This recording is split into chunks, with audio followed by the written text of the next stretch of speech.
والله انا ما فاهم ايه حكايه هولندا معانا، بس ماشي هنقول ايه، هو اللي بيجي قدامنا وهو ده اللي هنخش فيه، هنعمل ايه يعني. بيقول لك بقى اغلى لعيبه اتباعت من الدوري الهولندي على مدار التاريخ، اغلى لعيبه طلعت. فرقم واحد طبعا الظاهره حبيب قلب الملايين، انتوني طبعا. رقم واحد لما راح من اياكس اليونايتد. فما ناخد بقى شله الهولنديين. والله ممكن اقول مثلا ديونج، فرينكي رقم اتنين، هدي ليخت رقم ثلاثة.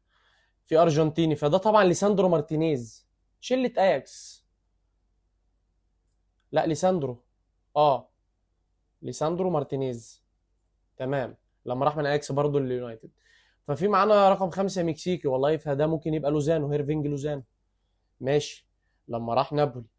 ورقم ستة غاني، فده حماده حبيب قلبي محمد قدوس طبعا، ويست هام، وحاليا توتنهام هوت سبيرز.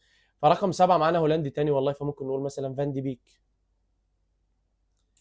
مش موجود. طيب ممكن نجرب مثلا ممكن نجرب مثلا مين يا ربي، تيمبر، ماشي، لما راح ارسنال. بس تمبر رقم تسعة، في معانا هولندي تاني رقم سبعة. طب هات 10 المغربي ده حكيم زياش، عشان نبقى متفقين يعني. ولد المغرب أسد الأطلس حكيم زياش. فوالله رقم سبعة هولندي، وثمانية كولومبي.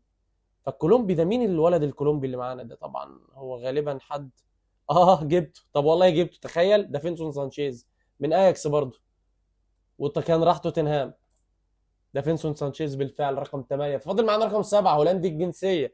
دي مهمتك دلوقتي، ركز كويس جدا جدا جدا في الكومنتات، تقول لنا مين هو اللاعب صاحب المركز السابع في الليسته بتاعتنا.